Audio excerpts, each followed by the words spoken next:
वेंकट सोमैया ने तकरीबन 15 साल से हाई स्कूल के तलबा को तेलुगु की तदरीस का काम अंजाम दिया। लॉकडाउन के आगाज के बावजूद भी उन्होंने एपी के जिले नेल्लूर के प्राइवेट स्कूल के तलबा के लिए दर्स व तदरीस का फरीजा ऑनलाइन अंजाम दिया। ताहम गुज़िश्ता 3 हफ्तों से वो मंडी पर केले फरोख्त कर रहे हैं, क्योंकि इस कोरोना वायरस की वबा के नतीजे में उनकी मुलाजिमत चली गई। इस सूरत हाल को देखते हुए उनके कई साबिक़ तलबा ने उनकी मदद के लिए मुहिम शुरू की।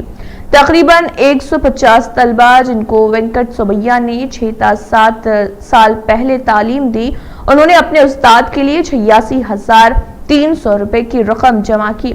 सोमैया ने कहा है कि केले फरोख्त करना एक आर्जी काम है। मेरे इस काम को देखते हुए मेरे कई साबिक़ तलबा मेरी मदद के लिए आगे आए। मैं दोबारा तदरीस का फरीजा अंजाम देना चाहता हूं, अगरचे कि वो कम तनख्वाह ही क्यों ना दे। कोविड-19 की वबा के सबब नाफिज लॉकडाउन की वजह से सोमैया ने 29 मार्च से एक खानगी स्कूल में ऑनलाइन क्लासेस शुरू की। 14 मई को चंद क्लासेस के इख्तिताम से पहले स्कूल इंतजामिया ने सोमैया और उनके दीगर साथियों के साथ ऑनलाइन राब्ता करते हुए कहा कि उनको मजीद काम करने की जरूरत नहीं है। सोमैया ने कहा है कि उनको माली मसाइल का सामना है और उनके बेटे की हलालत की वजह से तिब्बी मसारिफ भी उनको बर्दाश्त करने पड़ रहे हैं। उन्होंने कहा कि वो मजीद कर्ज नहीं ले सकते क्योंकि वो पहले ही मकरूज है, उनके माली हालत की बेहतरी का इम्कान नहीं है। उन्होंने कहा है कि 2007 में उन्होंने जिस तालिब इल्म को तालीम दी थी, उसके वालिद ने केले फरोख्त करने की इजाजत दी।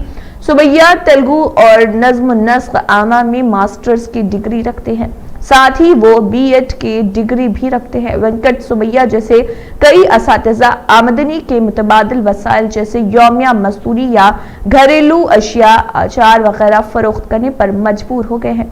सोमैया ने कहा है कि जब उनके साबिक़ तलबा ने उनकी मदद की ख्वाहिश की तो उन्होंने अपने साबिक़ तलबा से कहा कि वो उनको रकम ना दें, क्योंकि वो अपने करियर के लिए इस रकम का इस्तेमाल कर सकते हैं।